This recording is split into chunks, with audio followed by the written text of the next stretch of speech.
હવામાન વિભાગ દ્વારા સુરત સહિત રાજ્યના અનેક જિલ્લાઓમાં ભારે વરસાદની આગાહીને ધ્યાનમાં રાખીને સુરત જિલ્લા ડિઝાસ્ટર મેનેજમેન્ટ વિભાગ સંપૂર્ણ એલર્ટ મોડ પર આવી ગયું છે। હવામાન વિભાગે 3 થી 5 જુલાઈ દરમિયાન સુરત સહિતના જિલ્લાઓ માટે રેડ એલર્ટ જાહેર કર્યું છે, જ્યારે 6 અને 7 જુલાઈ માટે ઓરેન્જ એલર્ટની આગાહી કરવામાં આવી છે।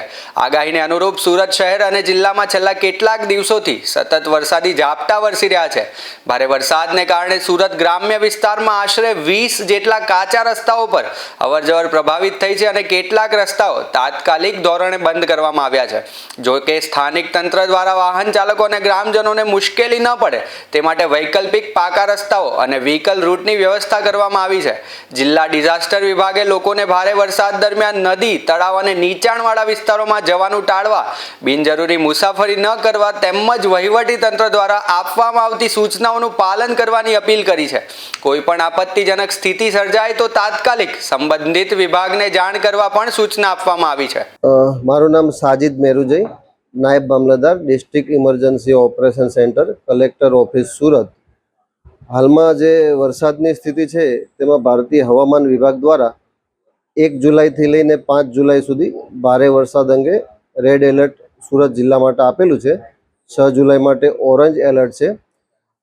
આને સંબંધિત વરસાદ પણ સુરત જિલ્લામાં વરસી રહ્યો છે।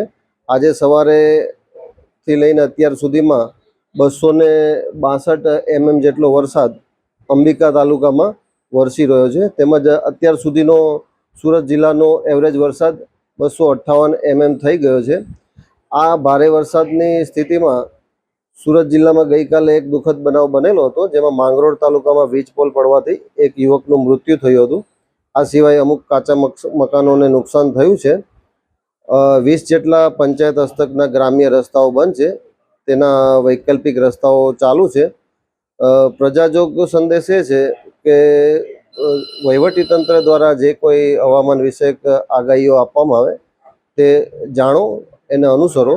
વરસાદ, પવનના સંજોગોમાં અમુક નબળા વૃક્ષ હોય, વીજ પોલ હોય, હોર્ડિંગ્સ હોય કે કાચા નબળા ઇમારત હોય તેની ઓથે ઊભા રહેવું નહીં, અને આશે કોઈ દુર્ઘટનાના કારણે કે આપણને નુકસાન ના થાય તેનું ધ્યાન રાખવું। હાલમાં સુરત જિલ્લાના તમામ નદી અને ડેમો અને જળાશયો ભયજનક સ્થિતિથી નીચે છે।